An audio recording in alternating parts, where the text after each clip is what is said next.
असं पकडायचं आहे. असं केलं आहे. तुलिपचं नाव आपल्याकडे पाहिजे. असं खाली टाकायचं, अडकवायचं, हे सोडायचं आणि मग हे पहा, हे असा हा आपला जो जरीचा थ्रेड आहे तो वरती आला आहे आणि एक जो थ्रेड आहे तो खाली असणार आहे. गच्च नाही पकडायचं, लूज ठेवायचं आहे. गच्च पकडलं तर आपली ही जी चेन असणार आहे ती येणार नाही आहे. गच्च पकडायचं आणि हा जो टोक आहे ह्या टोकामध्ये हे असं हे अडकून ठेवायचं. आता काय करायचं आहे, आता आपण लाईन ह्या बाजूला करणार आहोत ना, तर हे तुलिपचं नाव त्या साईडला पाहिजे. आता पहिल्यांदा सुरुवात करताना काय करायचं आहे, असा जास्त पकडायचा, हा जो जरीचा थ्रेड आहे जास्त पकडायचा, असं खाली टाकायचं आहे. तुम्हाला निडल दिसत असेल पहा, इथे निडल आहे आणि ह्या निडलला असं हे अडकवायचं.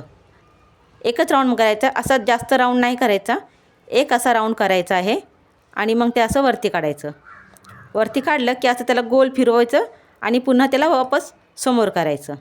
कळालं का? हे घ्यायचं, खाली टाकायचं, याला असं फिरवायचं. त्याला असं फिरवल्यामुळे काय होणार, समोर आपलं टोक आहे त्या टोकामध्ये हा थ्रेड अडकला जाणार. याला असं वरती करायचं. वरती केलं की जरासं असं पाठी फिरवायचं.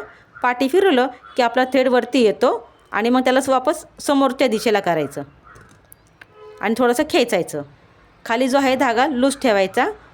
अशी आपल्याला मोठी चेन करायची, साखळी करायची. पुन्हा पहा, आपण खाली टाकलं, सरळ टाकलं आहे, असं करायचं.